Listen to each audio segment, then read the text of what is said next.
Profit and loss part 4। Dear students, good morning.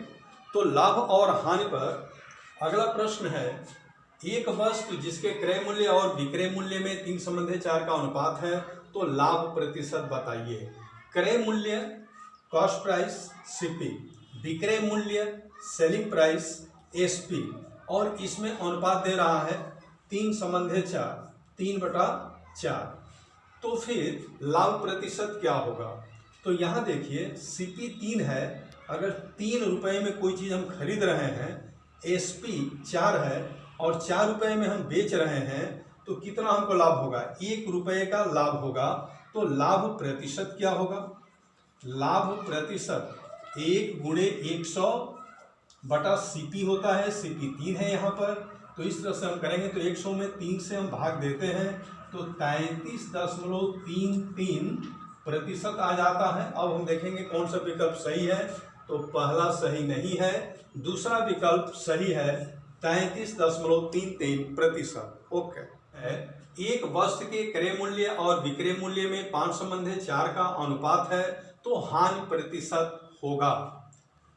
तो यहाँ पर स्पष्ट देख रहे हैं क्रय मूल्य कास्ट प्राइस और विक्रय मूल्य सेलिंग प्राइस। तो इसमें अनुपात दिया हुआ है 5:4 का।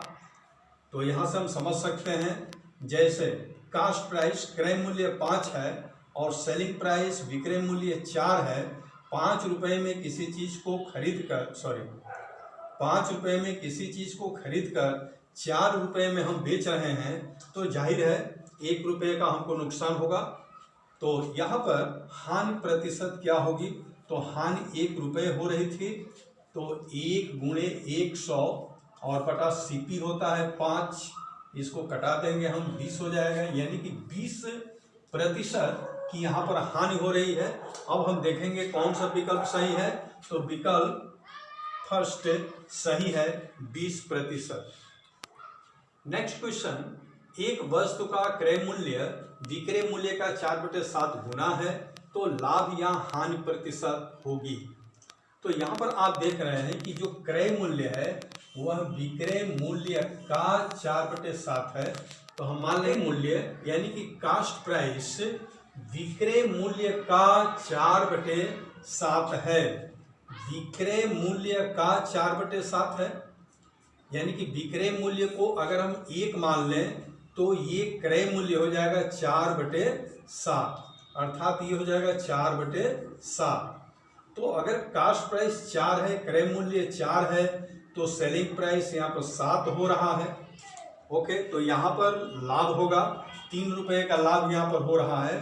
तो लाभ प्रतिशत हम यहाँ पर निकाल सकते हैं 3 × 100 और कास्ट प्राइस हो गया 4, तो ये हो जाएगा 25 × 75, 75% राइट आंसर होगा। तो विकल्प हम देखेंगे, विकल्प 3 75% है, जो कि राइट है। डियर स्टूडेंट्स, अगला क्वेश्चन है, एक वस्तु का विक्रय मूल्य क्रय मूल्य का 3/5 गुना है तो लाभ या हानि होगी। तो देखिए यहाँ पर पढ़िए, विक्रय मूल्य क्रय मूल्य का 3/5 है। तो विक्रय मूल्य एसपी हो गया, क्रय मूल्य सीपी हो गया, और यहाँ पर कहा जा रहा है कि क्रय मूल्य का 3/5।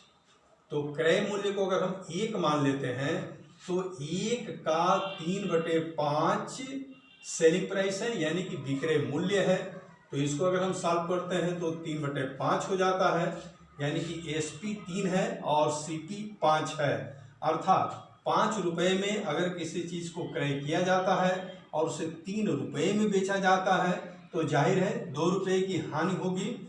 तो हानि प्रतिशत यहाँ पर स्पष्ट है, 2 × 100 और कास्ट प्राइस 5 है यहाँ पर, तो इसको हम कटा देते हैं। ओके, तो ये हो जाएगा 40%। अब हम विकल्प देखते हैं कौन सा विकल्प सही होगा। तो चौथा विकल्प सही होगा, 40%। नेक्स्ट क्वेश्चन, एक वस्तु को 140 रुपये में बेचने पर 20 रुपये की हानि हुई तो हानि प्रतिशत होगी।